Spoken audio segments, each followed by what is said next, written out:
I'm Mark. He's Brian. The podcast is Mark 2.0, and we are just thrilled to bring on Professor Tok Thompson, who you've seen on Ancient Aliens, The Unexplained. He is a professor at USC, a Harvard graduate. Welcome to the podcast. Thank you so much for being here. Yeah, thanks for the invite. Thanks for the invite. I'm very excited to see what you guys will put me through here. For any and all questions or what sort of angles you might be interested in. So fire away. Yeah, I want to start out by saying, how did you get interested in all this? And then you got into the career in anthropology. Yeah, well, I think it had a lot to do with growing up in Alaska. I grew up in rural backwoods Alaska, what was at the time largely a native community. So I'm not native myself, but I grew up in a community that was largely native, and so I was always sort of, it was always been a big part of my life, a Native American culture. So then when I went to college, I became interested in anthropology, right? The study of different cultures and different people. It was a lot of a way for me, frankly, to deal with culture shock, because here I was, this backwoods kid, at age 17, leave my backwoods home and go to Harvard. I couldn't sleep for the first 6 months because it was so noisy. And it's like, how do people sleep in the city, right? And it was stinky and, cities, right? So I wasn't used to these at all. And also, like, the people were very different. I didn't get it. I thought I was growing up as an American kid. I spoke English. I grew up on, like, hamburgers. They were actually moose burgers, but we called them hamburgers, right? And so... and then I wasn't prepared. Like there was something really radically different about my schoolmates than was true back where I came from. And so gradually I sort of found my way to anthropology, the study of different cultures, how different cultures, how your cultural upbringing helps form who you are, right? And this sort of a light bulb went off in my head, and that stayed with me. I've always been interested in other cultures. And then later on, I did a master's in folklore. So that's become my focus within anthropology, is studying folklore. And that I like studying folklore of different cultures because you're giving the people their word. What do they say? So, you go in and you say, what do you guys like to do? Oh, we're having a big festival. Great. Can I watch? Right. Or here's a great story. Oh, okay. Can I listen? So it's a lot of fun being a folklorist. You get to see, like, dances or crafts, what people do, food ways, right? How different people cook. So it's all about kind of taking cultures at their word and giving sort of a primacy to that. So, legends, maybe I love studying legends, like ghost stories and stuff like that. I'm not there to prove if ghosts are real or if ghosts are unreal. I'm not there to prove if aliens are real or if aliens are unreal. What I study is the stories, because they are real. I will tell you that there are plenty of people telling that's real data, right? So I just keep my focus on that. So I teach a course in ghost stories, for example, around the world, and how ghost stories different in different cultures in different time periods, Everything from ancient Egyptian ghosts to Greek ghosts and Roman ghosts. And, Taiwan is probably ghost central in the world right now in terms of ghost belief and ghost stories. So, it's fun.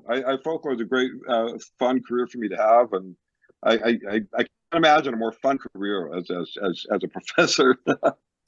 Gosh, I'm so jealous. It sounds like you get around a lot. You meet a lot of great people, and studying culture has got to be just so fun and enlightening. Yeah, it's wonderful. And it's kind of I'm actually a shy guy in my personal life and in my interaction, so it kind of forces me to get out there and talk to people, even in my own shy way. So that's also, I think, sort of good for me. Otherwise I'd probably just sit in the corner somewhere. How does a shy guy end up studying cultures? What were your parents like? I mean, how'd you end up in Alaska? Yeah, that goes all the way back to my folks. They met up in Alaska. This is right after World War II. I had older parents. My dad was born in 1920. And he had gone up there to be kind of a survivalist, piano and whatnot. And so at the time I was born, he was running a tiny little hardware store in a tiny little village. And then sort of oil and gas was discovered, and a big sort of community came on top, and everybody in the village sort of headed out to the hinterlands, including our family. So at the age of 4, I kind of moved into the forest and grew up there, which was just beautiful. I didn't grow up around people so much. I grew up around, wild, unhabituated animals. So it was just a lovely, lovely upbringing. And that, again, big jump from there to Harvard. So yeah, it all goes back to my folks had a very interesting upbringing. But my dad, he understood about anthropology. He actually put me in touch with a lot of Native leaders and stuff. My family's, we lived in a Native village long before I was born, and so there were a lot of connections there. And so they weren't terribly surprised, I don't think, when I went in for anthropology and continue to focus on Native American studies and other associated stuff.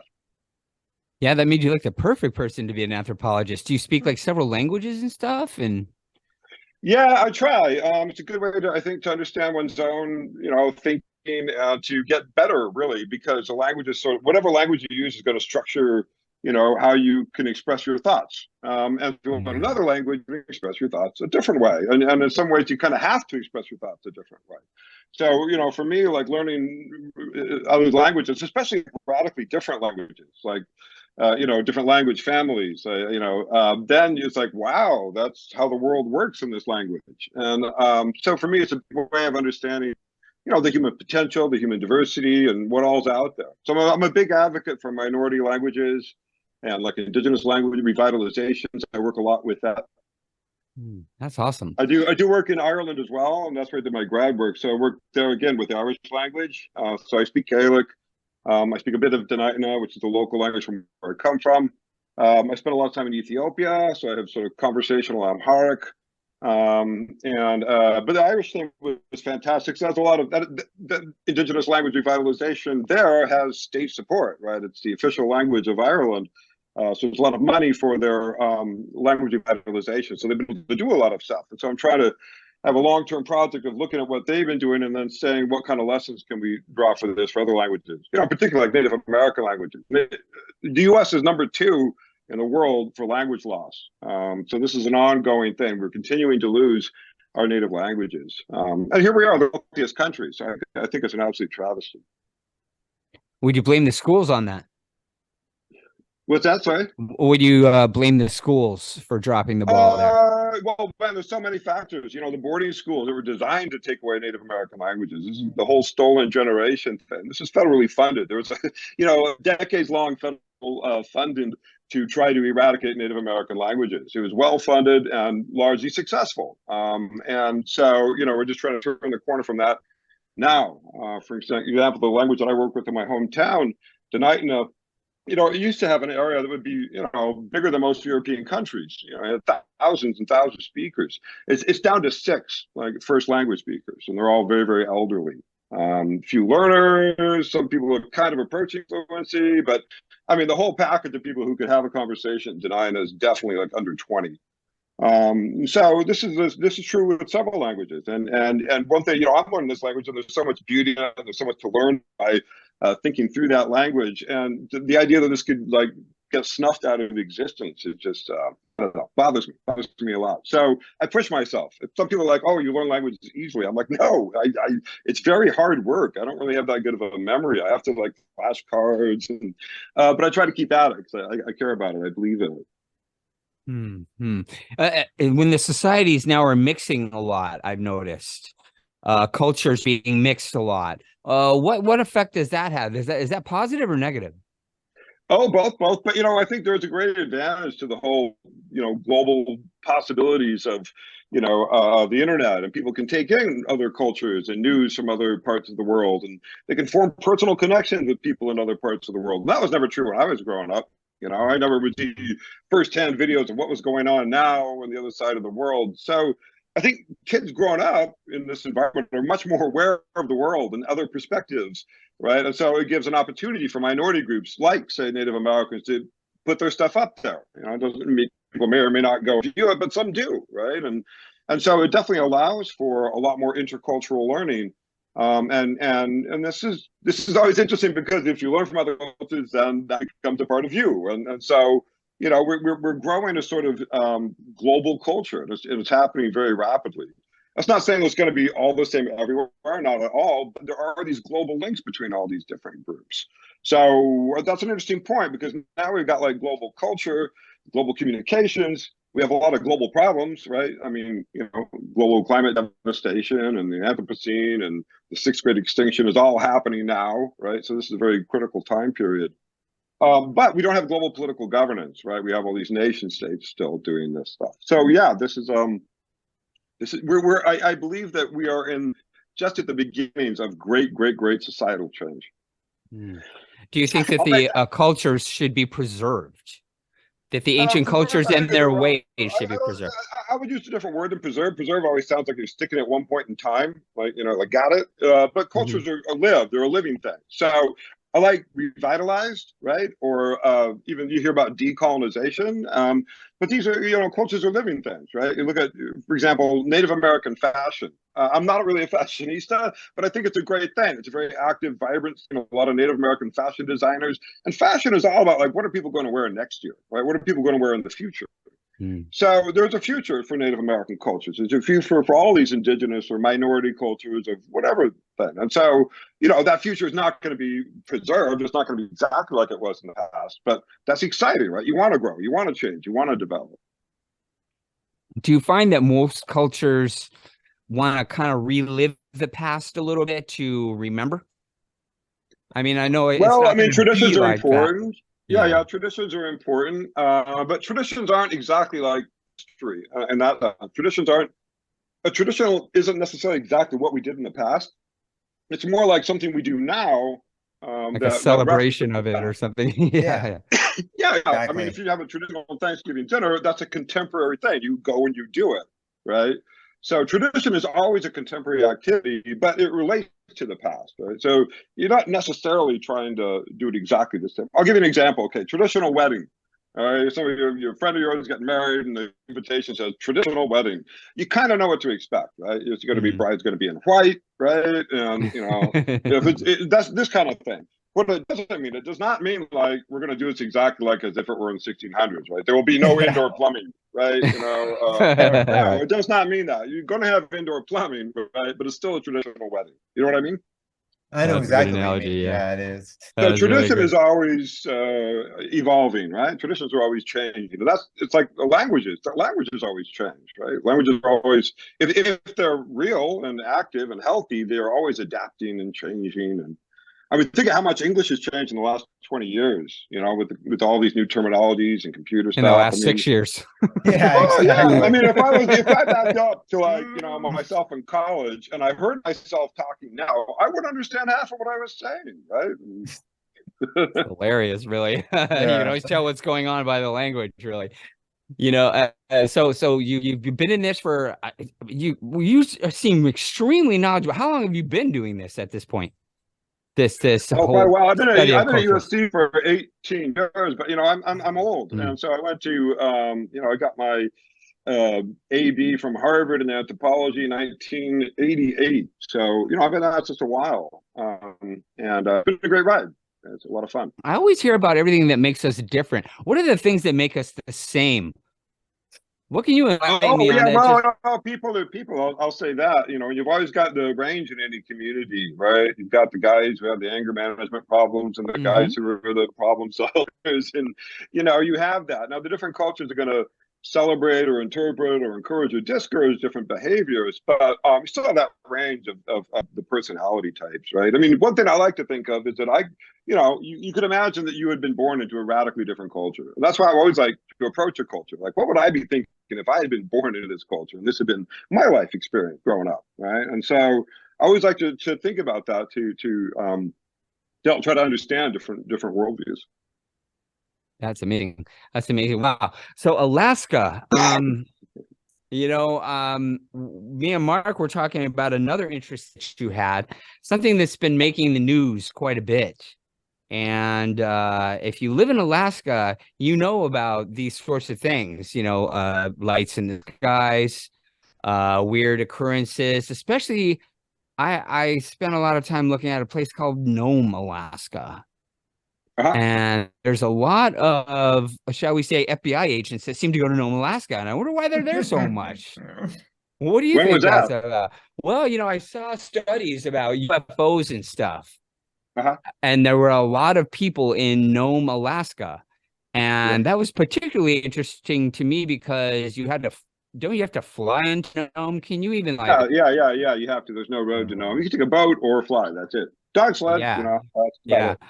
So we heard that you have a lot of UFO interests. Well, it is, again, I'm a folklorist, and so I study the stories. And so, my interest is not, again, it's like I teach, of course, on ghost stories. I'm not there to prove if they're real or not, but I do focus on the stories, right? And so Sure, I've heard a lot of stories in Alaska. I don't know how unique that is. There's been a lot of stories in other places. But you never know, right? People have what we call in folklore studies, you can have what's called a memorite. And so a memorite is when somebody experiences something weird and they don't quite know what it is.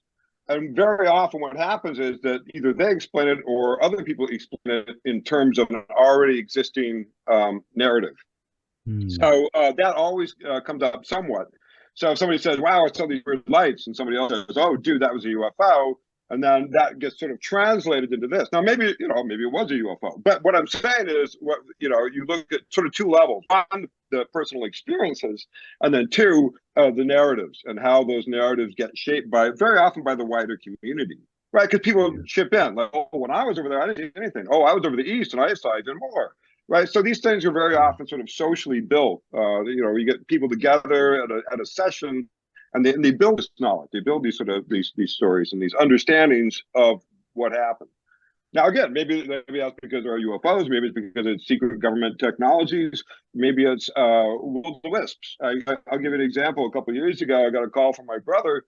And he said, "Oh man, I had to talk to you. I just saw something really weird in my cabin." And I'm like, "What?" He's like, "I don't know, aliens." And I'm like, "Well, what was it?" He said, "These great big globs of light that were drifting." Well, we put it together. We have a lot of methane in the area, and he saw will-o-the-wisp. But it was interesting. The first thing he thought of was, aliens. Now, why did he think that? Well, probably because there are a lot of other people have been telling stories that were that they had encountered aliens. So these things, these things all work in a very sort of complex and social aspect. So very often, if you want to understand the stories of a particular community, you can look between that particular community and the stories they tell. So there's all these different regional flavors of these stories in general. Like the UFO stories you get in Nome will be slightly different than the ones you get in LA, right? And so and we'll say a lot actually about, what it is to be in Nome versus what it is to be in LA. So there's a lot you can do with these stories besides sort of, whether these are true or not. Yeah. So so much folklore, is that your main focus really, is the folklore of these cultures? Yeah, so one of the lovely things I like about folklore is what it is, and that in the sense it's the non-institutional knowledge. So it's the stuff that people know, but it's not done by the experts, right? So official science is official science, right? You can talk about medicine, you usually mean guy with a medical degree. On the other hand, there's lots of folk medicines, folk remedies, right? What do? You have a cold. Science has nothing for you, frankly, but everybody has like a grandma or an aunt that has a remedy for a cold. Maybe it works, right? Maybe it works. Yeah. Maybe it's placebo. Maybe it actually works. That's not my job to test it out. What I will say is that there are these stories, right?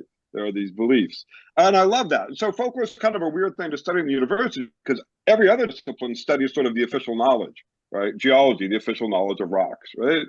And yet folklore studies is kind of the official study of unofficial knowledge. Yeah. What do the people think? What do people think? Do people believe in ghosts? Most Americans believe in ghosts, over 60%. I find that fascinating. Our religious leaders don't really say believe in ghosts. Our science leaders don't say believe in ghosts. Most people think that, people believe either what science says or the religion says. Well, but most Americans believe in ghosts. Why? Right? That is interesting, yeah. They want it to be true. That's kind of sneaky sometimes, Yeah. There's the sneaky power of folklore. Wow, that's amazing. So what are the more memorable? So let me ask you this. Are you in there doing like research and recording it and like making real scientific discoveries? Are you not? Well, yeah, on the stories, right? So I have the folklore archives at USC. Cool. It needs a little refurbishing at the moment, but it'll soon be back up in its full form. But it's available at folklore.usc.edu. And I have students, like 100 per semester, that as part of their assignment, they go out and they interview people and get folklore. All sorts of different traditions, legends, customs, whatever you got. And so we collect it, and that's data. And so, what sort of jokes were people in LA telling in 2019? Well, we have that data. I don't know where else does, but we have that data. Wow. So that's how the folklore study does it. It's all about archives. And even if you got like, it's very different than the literary approach. With the literary approach, it's like, okay, we got a story. There's one version, alligators in the sewer. But for a folklorist, it's like, well, wait a minute, that's just one version. Let's get somebody else's version and somebody else's version. And so, what is that proverb? What is that story? What is that, whatever it is, there's usually a ton of different versions out there. So we just keep collecting and archiving and collecting. And then you can see the differences and the similarities. You can see who is saying it and what kind of communities are saying it in. So again, it's the official study of unofficial knowledge, which is, for me, part of the fun. Yeah, that's really cool. So you have your students actually interacting and feeding that their people's stories into the whole system, and it just grows and grows. Oh, wow. Yeah, That'd be interesting to every see year what it gets that's a little bigger. Yeah. Wow. Can you analyze that thing on the whole? How is that done? Like, once you get all that data in there, what do you hope to be able to see? That's a great question. And there's something about the overall archives itself, but for most people, they will research one thing. So I get, it's open around the world. Anybody can visit this. Anybody can look at the data, and people do. You can find it with the Google search. And so, just think of some childhood game that you played in your neighborhood that you've never heard anybody play, and then you do a Google search for it, and somebody's collected it and stuck it on the USD Folklore archives, right? And so people are like, "Oh, dude, I played this game." When I get all these sort of emails from people over the world, and scholars use this stuff too. We want to study different things, So I've got this shown up in a lot of peer-reviewed works and a lot of scholarly books that are citing this. It's field data. This is what people were saying in 2019, in 2020, in 2011. I started this a while ago. Wow, yeah. How long ago did it start?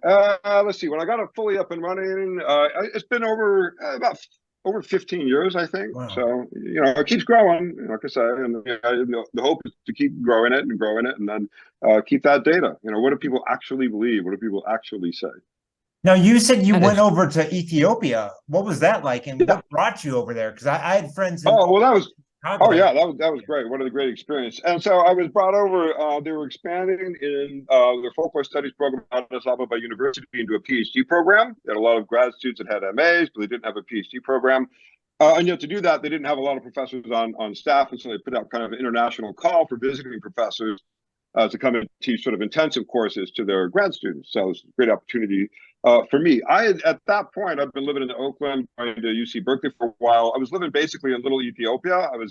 From my house, I could walk to like 7 different Ethiopian or Eritrean cafes or restaurants, like one per day of the week, right? So I was right in there. I had an Ethiopian girlfriend that I later married. We were married for 10 years. And so I was learning Amharic, spending a lot of time with her family, which is an all sort of Amharic speaking household. So I was kind of immersing in Amharic and stuff. So that made that transition pretty easy. I had some Amharic and I was sort of aware of the culture. And so I've been there a few times, and fabulous. Just a fabulous place for, a folklorist. I just felt surrounded by low-hanging fruit, right? This is it's an ancient society that has been sort of literate for thousands of years, although really not much of a printing press. So largely an oral folkloric society, but with a manuscript tradition that goes way back, right?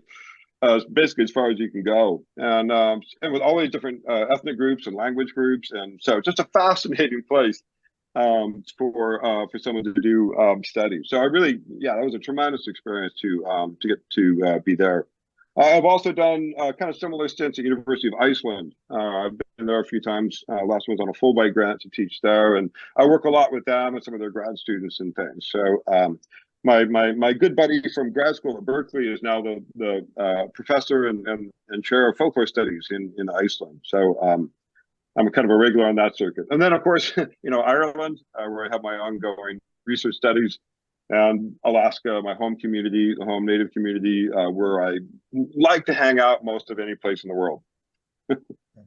Wow. Can someone contact you and say, hey, I know these folklore stories, or I'd like to add to your database? Do you do that? That would be lovely. I haven't really expanded. If someone wanted to be a contributor, I might be able to do that on an ad hoc basis. I've never really done it, but there's nothing against it. One thing, when my students get signed up, they never get sort of unsigned, and so I tell them this, this is you're signing in for life. And so sometimes I'll get 10 years later, they're traveling somewhere and they come across this awesome story and they submit it again, and so it's kind of fun. So theoretically, I've never done it, but that's an amazing venture. I think these stories. These stories don't just come from nothing. They had to have been you can tell your kid a story, but a folklore story. I mean, What do you think? Give us a good example of something that started as folklore and turned out to be something like fact later. Oh, well, okay, hold on. That brings in a whole new kind of fun aspect of folklore. So, very often, especially with legends, right? Legends are stories that might or might not be true. Yeah. And that's why people love them. It's plausible, right? Like, maybe it happened. Right?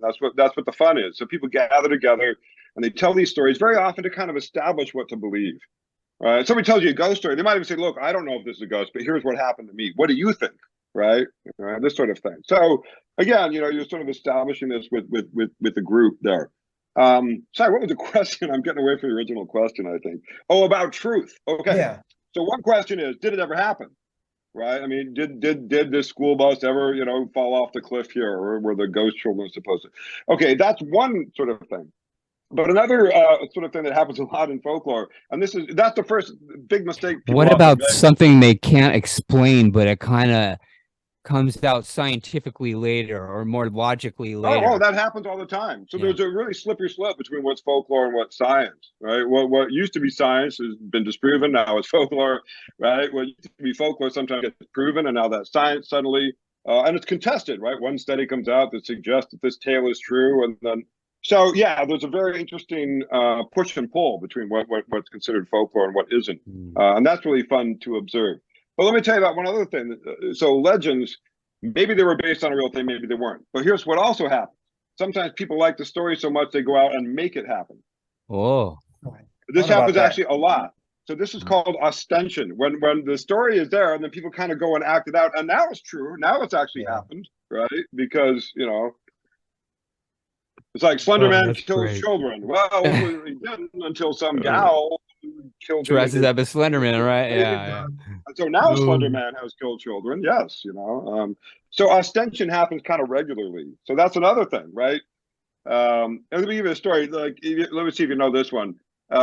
Supposedly you're driving around. You just moved to a big city. You're driving around, and you see a car driving without their lights on, and it's dark, and you think, "Oh, maybe I should flash them." There's a story where it warns you against doing that. Have you heard that one? No, go ahead. Yeah, tell that story real quick. A lot of my students have. So a lot of my students are just moving to LA, maybe from a more rural area, and they always get warned by their aunt that, here in our hometown, of course, you would warn them by clicking your lights, but never do that in the city because there's gangs and they drive around with their lights off. Oh, you have heard it, right? Okay. I lived in LA for 10 years, so yeah. Right. Did it ever happen? Right. Maybe it happened and then there were stories about it. Maybe the stories came first and then some gang said, "Hey, we could do that." So now it's happened. Right. Yeah. So there's stories can come true. That's fascinating. What about religion? How does folklore that must mix into that big time, and as time goes on it just must evolve into other things? And how do you even untangle all that? Yeah, so religion, usually you think religion, you very often mean something institutional, right? So it's an institution, therefore not folklore, right? There's not the people's ideas about God, it's the Pope's ideas about God, right? It's very institutional. But, on the other hand, if you look at how people practice their religion, then very often they do it in their own ways.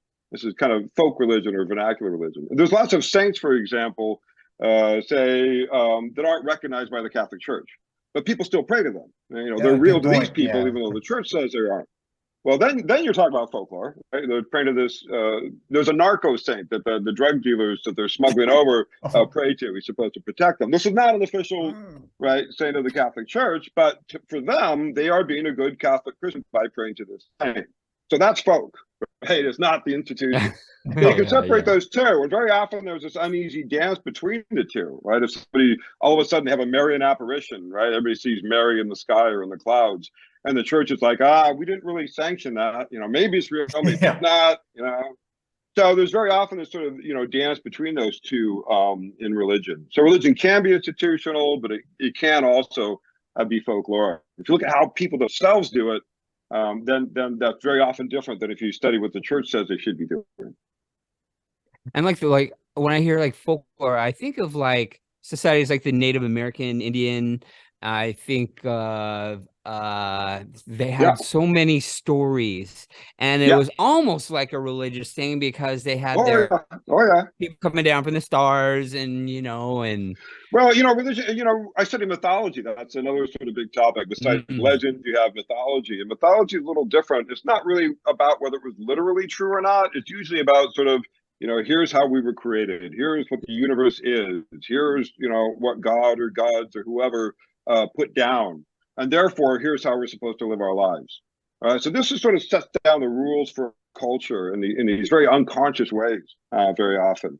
It doesn't really matter if you believe it literally or not. If you really believe there was a Garden of Eden or not, this is still an Adam's apple, whether or not I think there was a Garden of Eden, right? So this becomes sort of our world and our life. And of course, Native American myths are radically different than Abrahamic ones. And so, yeah, it's very good to think about Native Americans in folklore because there is a lot of their spirituality and a lot of their culture is in folklore, not so much in literature, not so much in the scientific institution.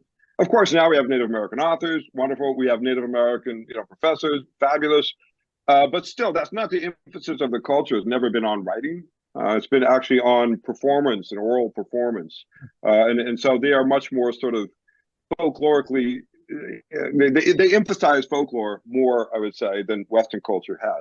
But that might be changing, right? Western culture now, we're doing all these podcasts and interviews, and this is much more folksy than peer-reviewed publications or newspapers or something. I never thought of it that way. You're right. We are our own culture. This new global culture is getting to be very folkloric. I mean, my discipline exploded when the internet arrived. I went into grad school and what was considered like this archaic discipline was going to disappear. Folklore, it's fading away. And by the time I got out of grad school, the internet revolution hit, and everybody's like, "Wait a minute, what is all this stuff? It doesn't have an author."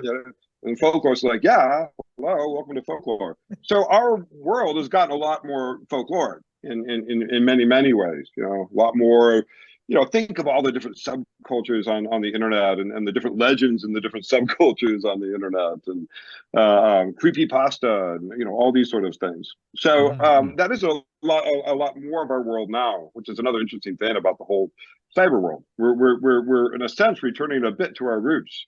Before literature, before institutions separated us. Now people can just talk to each other across the world. Kind of amazing. Maybe that's what we need for healing. I mean, maybe that needs to be looked at a little more seriously. Just talking to each other and listening to our stories would be so much better than saying, "Hey, you're different and I don't like it." And yeah, or even saying like, I believe this to be true. I don't believe this to be true. But if somebody says, "Wow, I had this awesome story," it's like, yeah, tell me, brother, right? I mean, I want to hear it.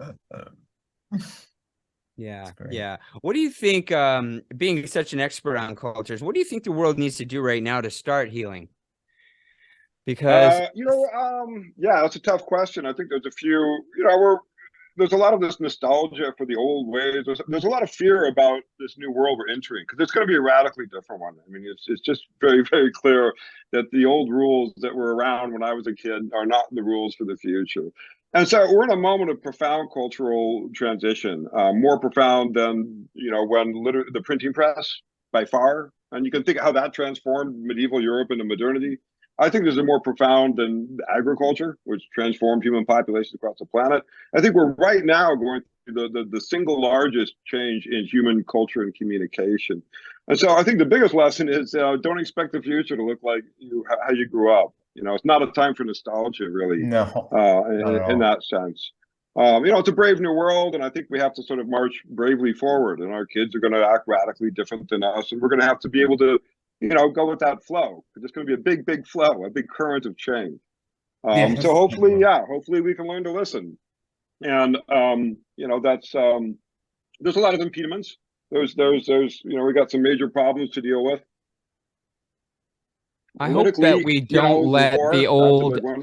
Yeah. I don't want to let the old things go. I'm not saying that we shouldn't change, but preserving the past cultures is important to me because I think it may be important to reflect later that we shouldn't just I I think what do you're agree. doing is just so huge, man, and Mhm. important, and not enough people are paying attention to it. Because what you're doing, dude, is you're saying this is what it was like back then.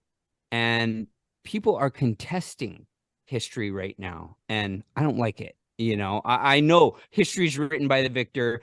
I Mhm. know nobody's going to get it right. The Bible was written by mortal men. Nobody's going to get it exactly right. I know. But do you think there is an importance in preserving facts? Oh, absolutely. I mean, this is, preserving culture. This is what, which is what we advocate for in anthropology, right? Is I want these, languages to survive. I want these Mhm. cultures to survive.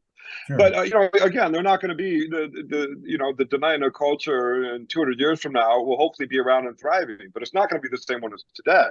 Right. And so we keep reinterpreting the past, right? And so, King Arthur's still going to be around in 200 years, but he's going to be a different King Arthur. And so we just need to grow with that. I'm not saying step off of our cultural traditions, but No. rather, reinterpret them and make sure that they can apply to our new, quickly changing world. So, we have serious challenges ahead of us. The sixth great extinction, the largest since, 65 million years ago. It's happening during my lifetime, our lifetime. 75% of the world's wildlife has been eliminated since I've been born, and that trajectory hasn't slowed down. I mean, these are very, very sobering statistics. And then you look at the world leadership, and we don't really have world leadership. We have all these nation states, going to war, starving their own populations. It's not a sustainable system at the moment. We have global community. Why can't we have global governance? I'm not talking about United Nations states. I'm talking about why can't everybody in the world, click in a vote? I'm going to advocate for this. In addition to the United Nations, have like a House of Commons, a House of Earthlings. Everybody gets one vote. We're all on this planet together. I'm all for it as long as everyone gets one vote. Yeah, there were That's all earthlings I too. ask. I It's love the that fairness phrase. of it. Yes. Earthling. You might want to put an age on. Okay, maybe not the Yeah. 5-year-old, but Yeah. you can work out the details. That'd be great. That would be Yeah. great. So this world community, do you think that they're kind of failing us, or do you think they're just working on a job so big it's going to take time? Yeah, I mean, again, I really don't know, but all you can do is, you think about the future. Number one, we're not on a sustainable course, right? We can't just keep on doing what we're doing, and that's pretty obvious in the climate devastation and whatnot. I know a lot of people think we're going to build a tin can and get to the next solar system. I do not. And frankly, if that was an option, I wouldn't want to be on it. I'd rather go down with the ship. I don't want to spend my life in a tin can. Yeah.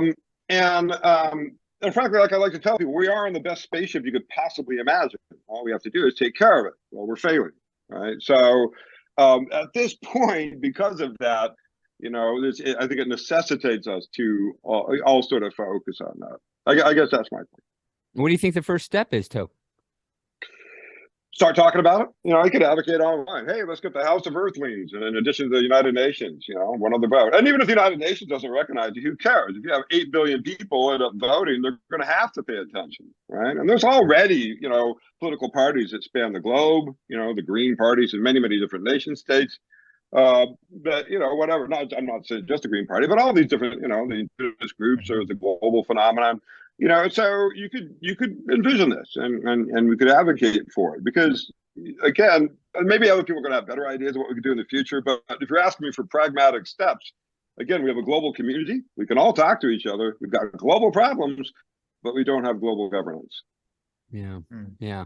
What do you think the trick is to ending the wars? Do you think it's a money issue or? No, I think it's a despot issue, right? You look at Putin and Xi; these are despots. They're incredibly wealthy, living incredible lives of luxury, and able to reward their friends and family with that all the time, being nasty, nasty people, causing untold abject misery for many, many people. And the idea that you have these sort of few individuals that wield so much power, it doesn't seem like a good fit for a healthy future for the planet. No, Yes. well, we're against that. So maybe you're thinking that the global community should rise up against like these guys like this and just say enough Or at is least enough. maybe if it was an actual body, they could mediate. Right? So it's kind of United States. You have the state level, the federal level, but hopefully Massachusetts isn't going to invade Nevada, right? The federal government Yeah. can kind of Oh yeah. keep them apart, right? I think that would be the goal. they at least tamp down on these conflicts. You know, the worst thing for the environment is war. Yeah. And something Yeah, much thank God. different than like the World Economic Forum. You're something for the people, so to speak. Not for the leaders, not for the Thank nation you. states. Yeah. Okay. Just per person. We all share a tiny little bit of this globe, right? Everybody, Oh yeah. and we're all vested in it. So right now, your main focus is probably that database. Is that what you're doing most of the time, or what are your goals? You know, I have all these little projects, and sometimes it's hard keeping track of them all. I have a lot of writing projects, so I'm always trying to write new articles and new books and stuff. And then try to keep up with my classes. I got classes starting next week. Got to lay all the material out and make sure I'm all prepared for that. Somebody once said, and it's very true, the best way to learn about a subject is to try to teach it. Yeah, so no doubt. I've been continually learning about these subjects for last 18 years, and so I try to keep up. I try to, I don't want my syllabi to get too stale or anything. Try to get new material and as it comes out and stuff like that. So that's a big part of it. Just trying to be a good teacher. How did you get into any of those shows? How did you get into the History Channel shows, and are you still doing those? Yeah, Ancient I don't know how Aliens, they found me. I was UnXplained. a folklorist. I was up at Berkeley at the time, but they somehow found me and did a shoot. I guess they liked what they saw because they kept inviting me back. And so I've been, that was 15, 16 years ago or something. How long has Ancient Aliens been on? I was in the second season, I think. So I've known a lot of those guys. A lot of the same. It's kind of fun. You get UnXplained is a newer show.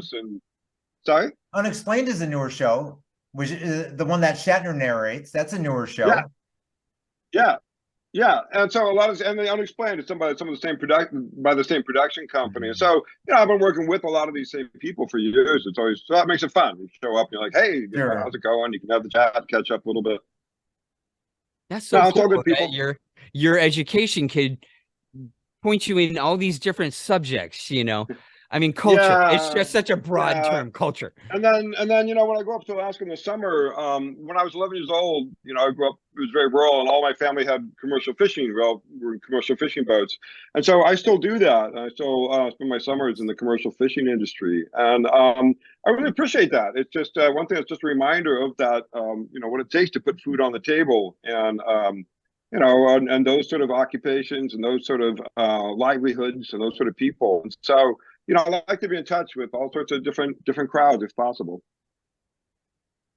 What are some of the most culturally beautiful things you took away from it? I feel like you had long experience in Iceland, Ireland, and what was Ethiopia was one of them. Ethiopia, right? Well, right. I can also throw in. I think. Well, what can the Americans tell our American watchers what they could have learned from these three groups? Oh yeah, there's so many. One other one. It was kind of a shorter stint, but I did some research in northern Mongolia with some indigenous groups there. The Satan, the reindeer people, and that was really just such a fabulous experience for me. You had to get to this little tiny town out in the middle of nowhere, and then you had to get horses to take a couple of days to get back to where the band was camped. And I spent a fair bit of time with them, and it was just great being in sort of a hunter-gatherer community. Their reindeer herds were not large; they were basically hunter-gatherers, and a family might have 2 or 3 reindeer. And it was just fabulous staying with them. Of all of the communities I've been with around the world, I think that's the happiest one. Like people just seem like they enjoyed their life the most. Really, the Mongolians. The kids would go out. Well, no, this was not really ethnic Mongolians. These were the Satan. They don't speak Mongolian. They're a different ethnic community. They're way up north. There's a little part of Mongolia that kind of sticks way up north, almost into Russia. So most of them actually live on the Russian side, but I was on the Mongolian side. Wow. Which is cool because the Russians try to collectivize them in this thing, but the Mongolians just left them alone. So they're still there. They're like fully shamanic. They are hunter-gatherers, and they're living in sort of teepees, bit more or less, riding reindeer around. So I got to ride a reindeer. That was just fabulous. I was never that fond of horse riding, but reindeers were awesome. They were much calmer. And anyway, so yeah, that was fabulous. That was just a mind-blowing experience. And to be able to see participating in a shamanic ritual that had never been sort of sort of revitalized or neo-shamanism or anything. It's just the good old stuff. So it was really wonderful to participate in that culture. And I come from Alaska, so it was easy for me. It was sort of northern, so they had blueberries and they had moose, and so I could talk about Alaska and if I talk about LA, their eyes would kind of glaze over, right? Freeway. But I could talk about Alaska and that, and then we could kind of bond with that. So I could kind of, I could help out and stuff. And yeah, just a fabulous experience. And they didn't have like a lot of private property. Like food was not private property. Right? So I made a mistake. I took this bottle of wine. I was going to celebrate it. I carried it all this way up on a horseback and stuff, and got my tent, went for a little walk, came back. Of course, they'd help themselves to the bottle of wine, and then my first reaction was to get angry, and I'm like, no. You're an anthropologist, actually I screwed up. The first thing I should have done is give them the bottle of wine when I showed up. All food is shared communally. Everybody eats communally, right? Food is not private property. So it was wonderful to stay in that community, I have to say. So all the communities I've been to, it's so radically different, right? If you think about Ethiopia and Addis Ababa, huge teeming city. And I was able to see some rural parts of Ethiopia as well. And then Iceland, of course. Nice. And then Gaelic speaking regions of Ireland and Scotland, and then Native American back in Alaska. Yeah. So I feel like I've tried to get a wide panoply, right? Not just not just all Native American, or not just all European or something like that. I would love to have done those things. I would have loved to have had time to study. I've always wanted to learn Basque. I've never had a chance to pick it up. It's the only non-Indo-European language in Europe. So that was a goal. Spending more time in Australia, Australian Aboriginal mythology just absolutely fascinates me. The Aborigine are just so mysterious. It's some of the more sort of complex mythologies, I think, of anywhere in the world. So, I, as an anthropologist, a few things that really tick me off. One of them is I hear the word primitive, like primitive mythology. Primitive? What do you mean? Like simple? This is not simple. This is really, you tell me how this works, right? Here's the systems. Here's the, it's not primitive at all. They're mythological and cosmological and religious things were just, incredibly well developed over all of Australia, even though without written text or anything. And Australia's very unique too, right? Because people, after the sort of the last colonization was like 40,000 years ago, and then nobody really showed up until the European colonization. So Australia was kind of on its own for longer than most parts of the world. Right? So they developed this incredibly unique cultural and mythological system. Wow. I've always been so interested in the Aborigine. They're so mysterious. What do they believe in? What do they believe? Well, there's a lot, but if you want to just a real quick, elevator talk breakdown. So I go back to mythology again. It just sets up how the world was created and everything. And in the Australian mythology, they talk about the world being created, but the main point is the dream time. And this is when, before the dream time, the land was completely flat. But in the dream time, the totemic ancestors, various figures, sort of form the landscape through their narratives. So all of the landscape in Australia is captured in these stories. And we'll say something about the landscape. It'll very often, where there's water or where there's a hill or where there's, because of these stories. But these totemic ancestors then are sort of the most divine beings. And so each person will also have sort of their own totemic ancestor. So, but what's interesting is that you might not have the same totemic ancestor as your parents or the other members of your family. For many groups, your totemic ancestor would be decided about where your mother was in the landscape when she was about 5 months pregnant with you. Wow. Because it's all about the landscape again. And so these totemic spirits are located in the landscape. And so if your mom was here, then it's this, let's say great kangaroo that shaped this mountain valley, right? And so then this becomes your sort of personal deity in your religion. You might not share this with other members of your family. Maybe you do, maybe you don't. But you would share this with other people who are also associated with the same spot, and not even that same spot, but with anything else with that same totemic ancestor. So that great kangaroo might have made several hops, and all of those people, speaking many, many different languages, would share that same religion with you, but your own people might not. Right. And so then if you wanted to be a better divine person, understand your totemic ancestor, you would go on a walkabout. Right. So these walkabouts were not like vision quests or random things. No, you were following your totemic ancestor's route and trying to learn more about his story. You would encounter other people from other places speaking radically different languages that you couldn't understand, doing the same thing. Because of all these different languages, sharing these same sacred stories were often passed down in paralinguistic form, dance, music, abstract art. And so you would learn these very abstract symbols. And so you might meet somebody and then do the dances. Oh, yes, that's what they did. And that's all part of the story. It all connects to landscape. And so all of Australia was sort of connected with these different totemic ancestors. So that's one reason I don't think, they never divided up in the states and attacked each other. Because how could you attack someone? It's like, hey, you don't share my religion, but some of the guys over in that village do. So literally about the landscape. Yeah, it was sort of distributed through these stories through the entire landscape. It almost reminds me of the Indians, how everything is about the animals and the animal spirits and all that stuff. Yes, slightly different, but yes. Native American stuff really about very often about the elder brothers, the other non-human animal species, and so that's a big emphasis for Native American stuff. So this is just like elevator talk, quick 25-word introduction, but these are really sort of wonderful topics to dive in deep. So there's a lot out there. I mean, you can just spin the globe. Put your finger down and dive in, and there's always a lot of cultural complexity, no matter where you go. Where do people go if they see this interview and they're like suddenly interested in all this talk? How do they see what you've written? How do they see what you're doing? You can Google me pretty easily. A strange first name kind of helps. So if you just put in Tok Thompson, you'll find me. You'll find out what I've been up to. Yeah. Tell us about your 3 books. So jealous.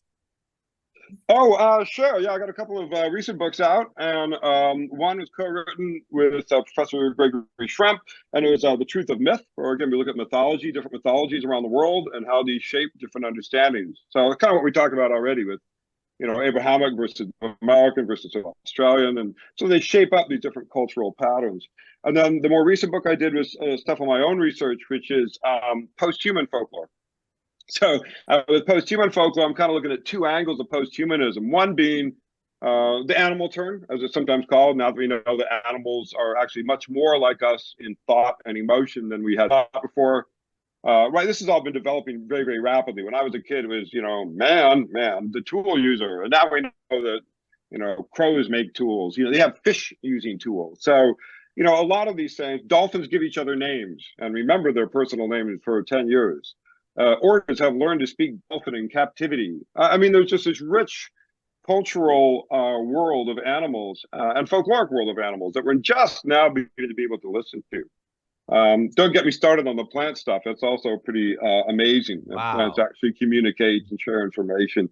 So we know that the whole world is talking. We're just now becoming able to hear what they're saying at a time when we're killing most of them off too, right? So there's an irony there. Gosh. On the other side...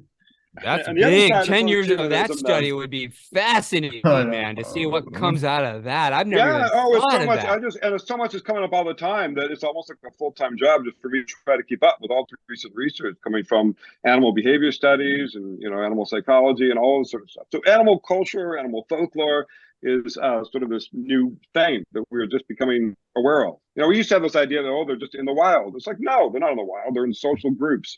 Very often with, embedded, cultural patterns and traditions and even languages, I think you could say. And then the other sort of post-human folklore is the AI, right? And cyborgs and androids and AI and this idea of transhumanism, even like, I'm going to upload myself to the cloud, this sort of stuff. So, we've been trying to look at sort of, you might say, the frontiers of folklore, right? What can this tell us about who we are? Are we animals? Are we not? Are we from the heavens? Are we not? Are we going to replace ourselves with androids, or are we not? And all of these things are happening kind of at the same time, and they all reflect about who do you think you are, right? Do you think you really have a soul that you can upload to the cloud separate from your body? I kind of doubt it. So all of this stuff is about, sort of the frontiers of what's going on. What is it when AI starts joining the chat, right? And people are falling in love with AI and accepting them as part of their social communities. And so we are rapidly becoming sort of, Borgified. Borgified. I like that a lot. Yeah.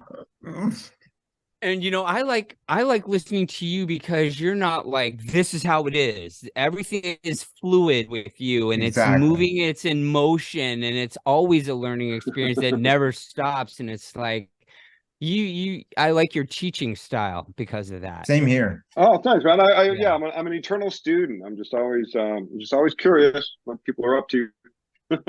That's amazing. So I've already eaten up an hour of your time, Tok. If you're not careful, I'll do 2 hours. But before I let you go, What really do you think you hope to accomplish in the near future? What do you want to do?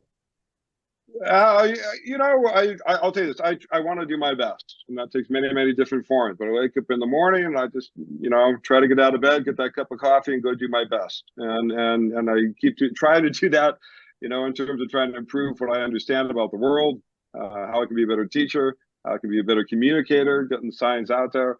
So that's it. Every day, just keep trying to do my best every day. What blew me away is how the Mongolian people turned out to be the happiest people. It sounds like from your description, they seem to be some of the least technologically advanced people. Well, not quite. I mean, every teepee had a little solar panel and a cell phone so they could keep up with international news. I mean, you know, hunter-gatherers today tend to be very, very uptight. You know, all it takes is one tiny little. It's so easy now. I didn't expect that. I did not expect you to say that. That's amazing, Tok. Wow, wow. So, the Indians are obviously like this too. They're building casinos, you know. I mean, we took so much of their land. Fortunately, they're winning it all back. But we'll see how that goes. Hopefully, they'll get it all back. But yeah, I'm an advocate for that. And, you know, there's a lot of the federal land. Most land west of the Mississippi is just owned by the federal government. You know, we could give it back. Nothing's really stopping us. I mean, we're still holding on. I mean, the Supreme Court have ruled that we're holding on to the Black Hills illegally. And have been for decades, and they decided that decades ago. So even the Supreme Court of the United States says land that here we are that we are holding illegally, we still haven't given back. So I think there's a lot to be done on that. Oh, in Arizona, we understand all that. We try to preserve these most small. Oh, Arizona, yeah. You got a lot of the great communities there, a lot of vibrant communities, great languages, fabulous. You know, more Navajo speakers now than ever been in the past. Right? Navajo is a growing language, so. Wow. Yeah, there's some really encouraging trends. That is awesome. So, gosh, Mark, what do you think? No, this was really great. We really appreciate you. Now, when people go to get your books, do they normally just go on Amazon, or because we want to post the links below? Sure. Okay. Yeah, Amazon, they'll be on there. You bet. Excellent. I had an amazing time. This was a thrill, really taught me a whole lot in a really quick hour. That just flew by. Well, thanks.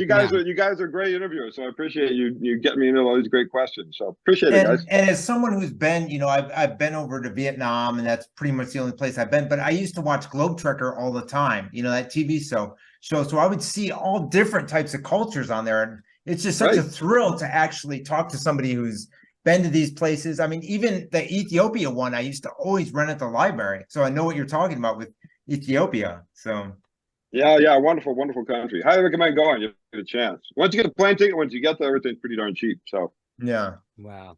That's so amazing. You know, there's so many sad people today. Tok, one more question before I let you go. What could the Americans learn from like the Mongolian people? What are they missing that's keeping the Mongolian people so happy and making us so damn depressed all the time? Yeah, in a word, capitalism. Right. You know, we evolved from hunter-gatherers into hunter-gatherers. We were hunter-gatherers for almost all of our existence. We're happiest the nearest we come to being hunter-gatherers, I think. So if capitalism went away and government went away, that would be probably the best thing, and we get back to more of I don't know, just more of a citizen-based society. Yeah, I really think so. And, you know, we'll probably always have to have some form of government because, unfortunately, there's always going to be some jerks out there who cause trouble for people. Security, but, again, you know, if people just step away from capitalism, you know, you don't, if you can make a living, you don't need to become rich to be happy. In fact, statistically speaking, it does not increase one's happiness. You know, if you make like, you know, $100,000, there's statistically no difference between people making $100,000 and $1 million. None. So why focus your life around that? Good advice. Good advice. Thanks. Concentrate on your happiness, right? Yeah. Tok, it was a real pleasure having you. It was. I hope you come back soon. And anytime you have a new project you want to talk about, we'd love to have you again, buddy. Sure. All right. Thanks very much, guys. Thanks a lot. Thanks so much. Appreciate Talk it. to you soon. Yeah. Take care. Thanks. Great. Bye-bye.